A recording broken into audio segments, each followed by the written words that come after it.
ఎప్పుడెప్పుడు వెళ్ళి చందుని చూసి రావాలా అని మీ మనసు లాగుతూ ఉంది. నాన్న కాబట్టి ఇంతవరకు కనీసం చూడ్డానికైనా రాలేదు. చందుకి వాళ్ళ నాన్నంటే ప్రేమ లేనట్లే ఉంటుంది. తనని చూడలేదని ఎంతో బాధపడుతుంది. కంగ్రాచులేషన్స్, నువ్వు తల్లివి కాబోతున్నావు కదా. చందు కంటే మంచి బిడ్డని నేను నీకు బహుమానంగా ఇస్తాను బావా.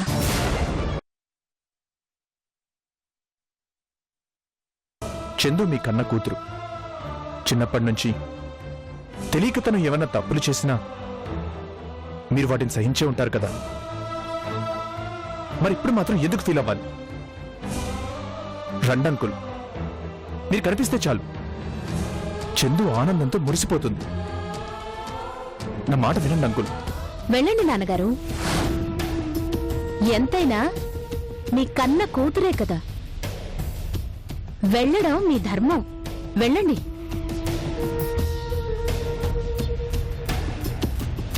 రాజా, ఇలాగే రేపు నేను తల్లిని కాబోతున్నా మీ మామగారిని నా కోసం దగ్గరుండి మన ఇంటికి తీసుకురావాలి, సరేనా? ఎన్ని కోట్లుంటే నేను రాజా, నీలాంటి తోడు లేకపోవడం నిజంగా నాకు చాలా లోటుగా అనిపిస్తోంది తెలుసా. చూడు, భార్య కోసం ఎంతో బాధ్యతగా వచ్చి మీ మామగారిని దగ్గరుండి ఎలా తీసుకెళ్తున్నావో. ఈ సిన్సియారిటీనే రాజా నీలో నాకు బాగా నచ్చింది. నీలా భార్య మనసును అర్థం చేసుకునే మగాడు దొరికితే అంతకంటే అదృష్టం ఇంకేమైనా ఉంటుందా? అంకుల్, తనకి పిచ్చి పట్టింది. పిచ్చి వాళ్ళ మాటలు మనం పట్టించుకోవాల్సిన అవసరం లేదు. మీరు రండి రండి. అది కాదు రాజా. రాజా, నా మాట విను.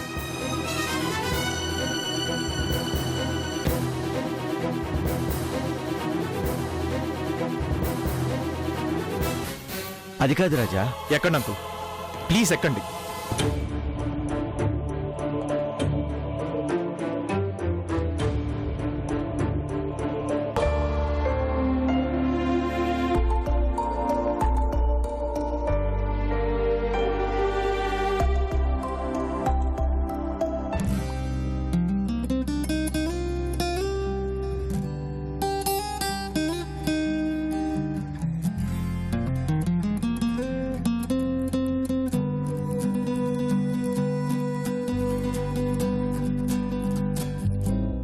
రాజా, నిజంగా నీలాంటి వాణ్ణి భర్తగా పొందిన చందు చాలా అదృష్టవంతురాలు. అదృష్టం అడగకుండానే కొంతమందిని వరిస్తుంది, కానీ నేను మాత్రం ఆ అదృష్టాన్ని నన్ను వరించేంతవరకు వెంటాడుతూనే ఉంటాను.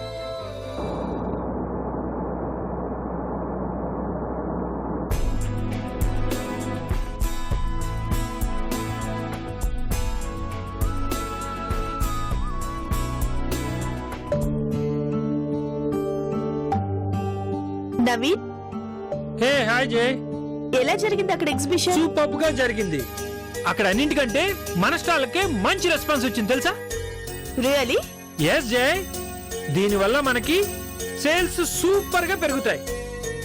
మార్కెట్ లో మన పేరు మరింత పెరిగిపోతుంది తెలుసా. పోనీలే నవీన్, ఈ విధంగా అయినా మనమేంటో మన కంపెనీ విలువేంటో అందరికీ తెలుస్తుంది. నువ్వు కూడా రావాల్సింది జయ్. అందరు నీ గురించి ఎంతగా అడిగారో తెలుసా. నువ్వే లాస్ట్ మినిట్ లో రాకుండా హ్యాండ్ ఇచ్చావు. నీకు తెలియదేముంది నవీన్, చందు కోసం ఉండిపోవాల్సి వచ్చింది. లేకుంటే తప్పకుండా వచ్చేదాన్ని. అవును, ఇంతకీ చందు ఎలా ఉంది? ఇంతకు ముందు నాకు కూతురుగా ఉండేది, ఇప్పుడు మా నాన్నకి తల్లి కాబోతోంది. చాలా ఎదిగిపోయింది. ఏంటి నా మాటలు అర్థం కావట్లేదా? నిజం నవీన్, మా డాడీకి చందుకి మధ్య చాలా అనుబంధం ఉండేది. వాళ్ళిద్దరూ కలిసి నాకు కృష్ణకి పెళ్లి చేశారు.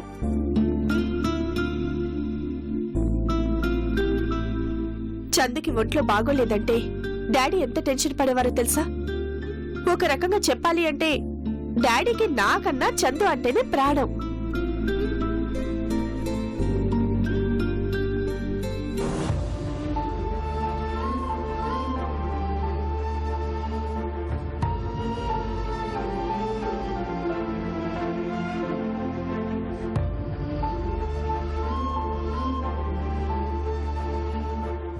అందుకేనేమో నేను చచ్చి నీ కడుపునే బిడ్డగా పుడతానమ్మా అని చందుకి వరం ఇచ్చారు.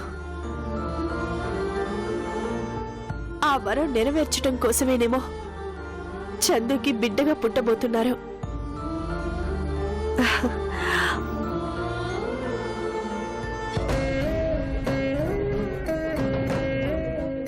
జై, ఎందుకంత ఎమోషనల్ అవుతున్నావు? నీకంటే ముందు తల్లి కాబోతుంది కాబట్టి మీ డాడీ తనకి బిడ్డగా పుడతారని నువ్వు అనుకుంటున్నావు. అదే నువ్వే ముందు తల్లివై ఉంటే నీ కడుపునే పుట్టేవారు. ఆయనకి నా కడుపున పుట్టడం ఇష్టం లేదు నవీన్. బహుశా అందుకేనేమో నా జీవితం ఇలా అయ్యింది. జై, ప్లీజ్ కంట్రోల్ యువర్ సెల్ఫ్. నేనేదో క్యాజువల్గా అన్నాను జై, అంతేగాని నిన్ను బాధ పెట్టాలని కాదు. ఇందులో బాధపడటానికి ఏముంది? నేను కనకపోయినా చందు నా కూతురేగా. చందుకి తండ్రి ప్రేమ ఎలాగూ లేదు. తల్లి ప్రేమ, తండ్రి ప్రేమ రెండు నేనే అందిస్తాను. అది నా బాధ్యత.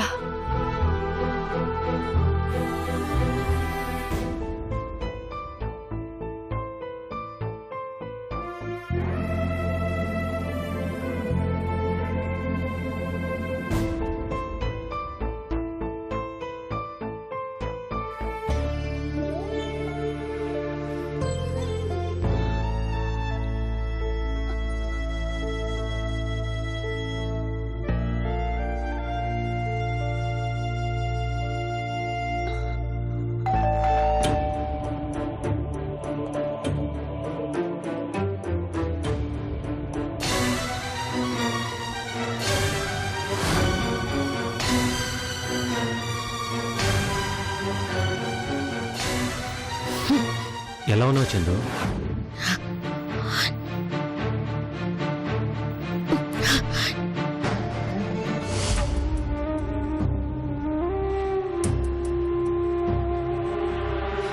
ఏమ్మా, నాతో మాట్లాడవా?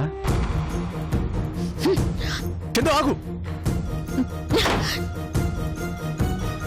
చందు చందు చందు తలుపుతీ. చందు చందు చందు తలుపుతీ. మీ డాడీ నేను చూడటానికి వస్తే నువ్వేంటి చిన్నపిల్లలు అలుగుతావు? తలుపుతీ. చందు బయటికి రా. అవసరం లేదు. నేనెవ్వరిని చూడను. ఎవరు నన్ను చూడాల్సిన పని లేదు. వెళ్ళిపోమని చెప్పండి. ఏం చందు ఇది? మీ డాడీతో మాట్లాడే పద్ధతి ఇదేనా? నువ్వు ముందు బయటికి రా. మీ డాడీ నేను చూడటానికి రాలేదని బాధపడ్డావు కదా, తీరా ఆయన వచ్చాక ఇలా మొహం చాటేటివేంటి? నా మాట విను, బయటికి రా. నాకెవ్వరిని చూడాలని లేదు. నన్ను ప్రశాంతంగా ఉండనివ్వండి. నా మానం నన్ను వదిలేయండి. అలా అనుకున్న దానివి మనం మీ డాడీ రాలేదని ఎందుకు బాధపడ్డావు? నేను అడిగితే రావడం కాదు, అడగకుండానే వస్తే మాట్లాడేదాన్ని. అయినా నేను అడుక్కున్న తర్వాత రావాల్సిన పని లేదు. ఏదో మాట వరుస కన్నానే కాని నాకెవరిని చూడాలని లేదు. నాతో ఎవరూ మాట్లాడాల్సిన అవసరం అంతకన్నా లేదు. చందు, నువ్వు పిచ్చిదానిలా మాట్లాడుతున్నావు. మీ డాడీని చూస్తేనే ఫైర్ అవుతున్నావు. నిన్ను కదిలిస్తే ఏమంటావో అని, నీతో మాట్లాడితే ఎలా తీసుకుంటావు అన్న భయంతోనే మీ డాడీ రాలేదు. కానీ నువ్వంటే ప్రేమలేక కాదు. నువ్వు ఇలా చేయడం ఏం బాలేదు. ముందు నువ్వు బయటకు వచ్చి మీ డాడీతో మాట్లాడు. నాకెవరితో ఏ సంబంధాలు అవసరం లేవు. ఒక మనిషిని చూడాలంటే ప్రేమ కావాలి. ఆ ప్రేమ ఉంటే అవతలి వాళ్ళు ఏమంటారో అనే భయం ఆనవాళ్ళు కూడా దగ్గరికి రావు. ఆయన ప్రేమ రూపం మారింది. ఇప్పుడు ఆయన కూతుర్ని నేను కాదు, ఆ భార్గవి. తనతోనే ఉండమని చెప్పండి. ప్రేమంతా తన మీదే చూపించుకోమని చెప్పండి. అంతేకాని నా దగ్గరికి రావాల్సిన అవసరం లేదు. అసలు నువ్వు ముందు బయటకు వస్తావా రావా? నేను రాను రాను రాను. చంద్రు అసలు తలుపుతీ. ఆగు రాజా, ఆగు. ఆవేశపడుకో.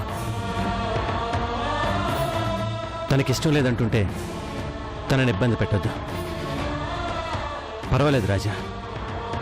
చిన్నప్పటి నుంచి కోపం వస్తే అలగడం, గదిలోకి వెళ్ళి తలుపులేసుకోవడం తనకెప్పటి నుంచి అలవాటే. చిన్నప్పుడు తన మొండితనం చూసి నవ్వుకునేవాడిని. ఈరోజు అలాగే నవ్వుకొని వెళ్ళిపోతాను. ఎందుకంటే నా కూతురు అప్పుడు ఇప్పుడు ఏమీ మారలేదు.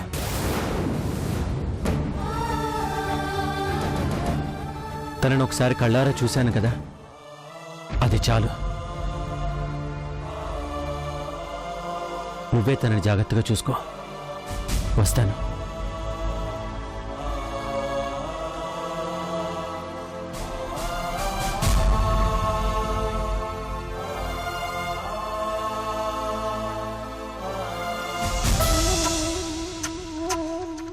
మనుషులెంత దూరమైనా మరుగు కాదు ఈ ప్రేమ. మనసు కొంత దూరమైతే మరల కోలుకోదమ్మా. అప్పుడప్పుడు త్యాగం చేస్తే దైవమొచ్చి కాస్తాడు. త్యాగమే నీ జీవితమైతే దేవుడు నిన్ను కొలిచేడు. ఆస్తులు లేకున్నా ఆస్తులుంటే చాలు, ఆత్మీయత లేకుంటే వారే నిరుపేదవారు. మనసు మమతలతో మెరిసే మనుషులతో కలిసే ప్రతి జన్మ ధన్యమే. అవునా? మీరు చెప్తుంది కరెక్టే కదా? Okay, thank you. జై, నీకు ఈ న్యూస్ తెలుసా? ఏంటి నవీన్ అది? ఆ భార్గవి చేస్తున్న పనులు ఎలా ఉన్నాయో అబ్జర్వ్ చేస్తున్నావా? ఏం చేసిందంట? ఏకంగా గవర్నమెంట్కే ఎదురు తిరగటం మొదలుపెట్టింది. ఆ కాంట్రాక్ట్ తనకు రాలేదని, తనకు తప్ప ఎవరికి ఈ కాంట్రాక్ట్ రాకూడదని గవర్నమెంట్కే లీగల్ నోటీస్ పంపించింది. జే,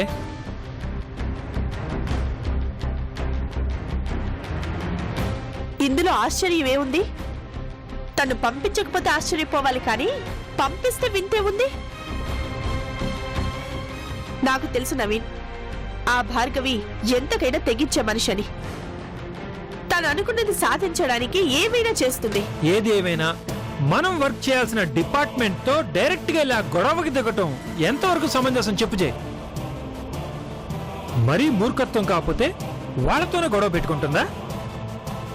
రేపు నిజంగా తనకి ఆ ప్రాజెక్ట్ రావడానికి వాళ్ళు కోఆపరేట్ చేయొద్దు? ఆ మాత్రం కామన్ సెన్స్ లేకుండా అసలు ఇంతకాలం ఈ ఫీల్డ్ లో ఎలా వర్క్ చేస్తుందో అర్థం కావట్లేదు జే. ఏం చేసినా కాపాడడానికి ఉన్నాడుగా ఓ పెద్ద మనిషి. ఆయన గారి అన్న చూసుకుని అది ఇంత రెచ్చిపోతుంది. గవర్నమెంట్ తో గొడవ పడితే కృష్ణ మాత్రం ఏం చేయగలడు? ఆయన మాట కూడా ఎంతవరకు వింటారు? ఏది ఏమైనా ఇది మాత్రం మనకి మంచి అవకాశం జే. ఎలా ఏముంది జే, ఇప్పుడు ఆ ప్రాజెక్ట్ విషయంలో బాగా ఇన్వాల్వ్ అయిపోయి భార్గవి మిగిలిన బిజినెస్లన్నీ ఒక్కొక్కటి నష్టపోతుంది. అది మనం క్యాష్ చేసుకోవాలి. మొన్న ఢిల్లీలో స్టాల్ కూడా ఏర్పాటు చేయలేదంటే తను ఎంత కేర్లెస్ గా ఉందో ఒకసారి ఆలోచించు. ఇదే మంచి అవకాశం చే.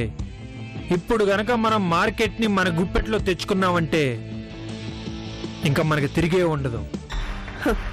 అది నువ్వు అనుకున్నంత ఈజీ కాదు నవీన్. ఆఖరి నిమిషంలో అపర చాణుక్యుల్లా ఆ కృష్ణ అడ్డుపడతాడు. అతని తెలివితేటలు తక్కువ అంచనా వేయకు. ఒక్క ప్లాన్ చాలు తనకి. మనల్ని నాశనం చేయగల సత్తా ఉంది కృష్ణలో. నువ్వు భయపడి మాట్లాడుతున్నావు కదా? భయపడి కాదు, అనుభవంతో చెప్తున్నాను. భార్గవిని దెబ్బ కొట్టాలి అంటే ఆ ధనుష్ కోటే కరెక్ట్. అతనితో పెట్టుకుంది కదా, అతని సరైన గుణపాఠం చెప్తాడు చూడు.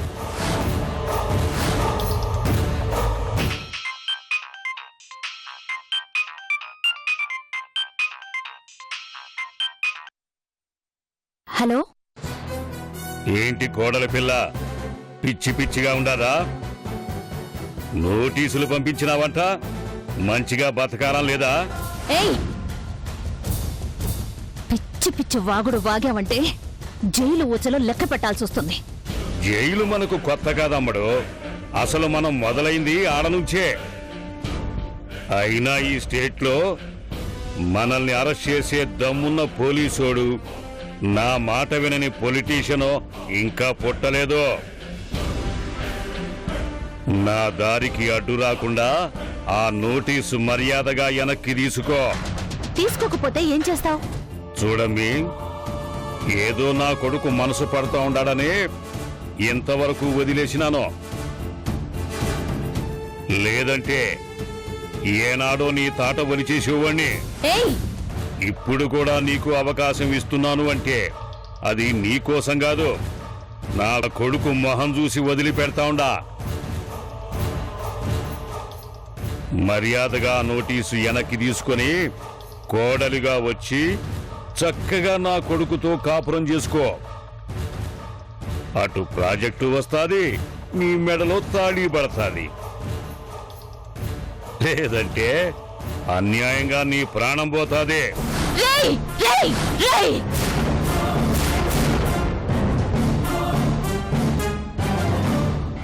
ఏంట్రా నీ పొగరు? నీ బెదిరింపులకు భయపడి పారిపోవడానికి నేను పిల్లిని కాదురా, పులిని. నా ప్రాణం నువ్వు తీయడం కాదురా, నేనే నీకు పుట్టగతులు లేకుండా చేస్తాను. నీకు ఎలా ఈ ప్రాజెక్ట్ వస్తుందో నేను చూస్తాను. ఎవడి కాళ్ళు పట్టుకుంటావో పట్టుకో, ఎన్ని రికమెండేషన్ చేయించుకుంటావో చేయించుకో. మీరు తలక్రిందులుగా తపస్సు చేసినా నా నీడను కూడా తాకలేరు. నువ్వు నన్ను మర్డర్ చేయించటం కాదురా, నా చేతులతో నేనే మీ తండ్రి కొడుకుల్ని కుక్కల్ని కాల్చినట్టు కాల్చి చంపుతాను. భార్గవి, రేయ్, ఫోన్ పెట్టురా ఎదవా, పెట్టు. భార్గవి, ఎవరి మీదమ్మా నువ్వంతలా విరుచుకుపడుతున్నావు? ఇంకెవడు? వాడే, ఆ ధనుష్ కోటిగాడు. నోటీస్ వెనక్కి తీసుకోమని బెదిరిస్తున్నాడు.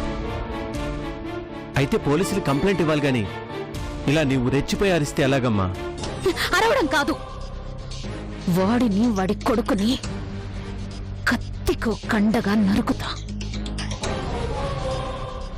చూస్తూ ఉండు. భార్గవి, ఎందుకింత ఆవేశం? ఆవేశపడితే బిజినెస్ లో నెగ్గుకు రావడం చాలా కష్టం. అందుకని అవతలి వాళ్ళు నోటికొచ్చినట్టు మాట్లాడుతూ ఉంటే చూస్తూ ఊరుకోవాలా? మాటకి మాట, చేతకి చేత సమాధానం చెప్పడం నాకు అలవాటు. కానీ అది నీ భవిష్యత్తుకి మంచిది కాదమ్మా. అవసరం లేదు. మీ నీతి బోధలు నాకు చెప్పాల్సిన అవసరం లేదు. పిరికితనాన్ని నాకు నూరిపోయకండి. నేను నా రూట్లోనే వెళతాను. వాడేం చేస్తాడో అది చూస్తాను.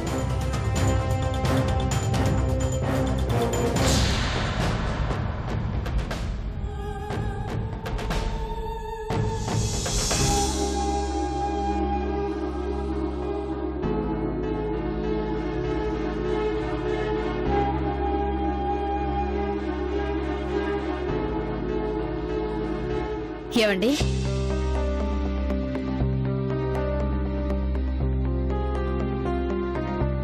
మీ ఆవిడ్ని కొంచెం పిలుస్తారా? మిమ్మల్నేనండి. మీ ఆవిడ్ని కొంచెం పిలవండి. ఆవిడ పేరు మాకు తెలియదు.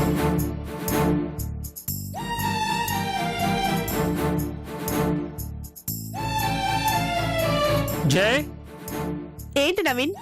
వాళ్ళు నీ కోసం వచ్చారు.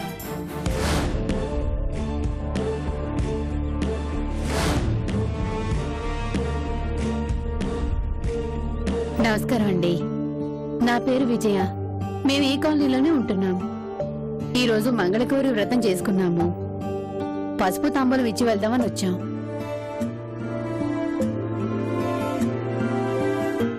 చాలా సంతోషం. ఈ కుంకుమ తాళిబొట్టుకు పెట్టుకోమ్మా.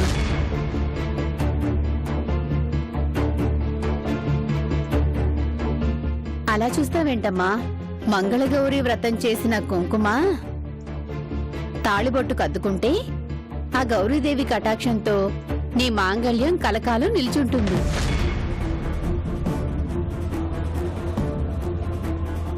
పెట్టుకోమ్మా.